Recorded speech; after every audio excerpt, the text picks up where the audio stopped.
Pouvez-vous nous donner un aperçu des précautions à prendre lorsqu'on décide de s'installer durablement dans un autre pays, que ce soit pour des raisons professionnelles ou familiales? Bien sûr, avant le départ, il est recommandé de faire un audit juridique et fiscal de votre situation en examinant les liens qui vous rattachent à votre pays d'origine. Vos activités professionnelles, la localisation de vos actifs et la conformité de vos structures patrimoniales devront principalement être revues. Mais pourquoi est-il crucial de vérifier ces éléments avant le départ? Il faut absolument vérifier tous ces éléments avant le départ, car une fois installé à l'étranger, certaines modifications peuvent être plus difficiles à effectuer ou produire des effets indésirables, notamment fiscaux. L'objectif principal est donc de réduire fortement les risques de complications juridiques et fiscales.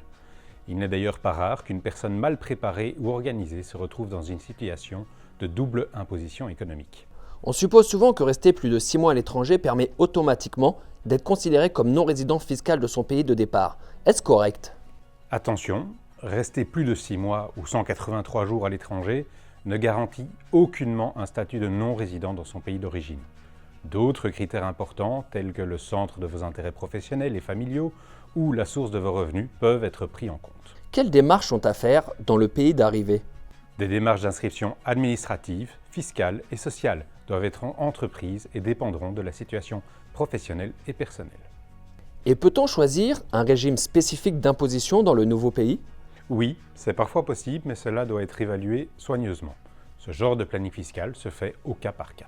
En conclusion, quels conseils donneriez-vous à ceux qui songent à une mobilité internationale?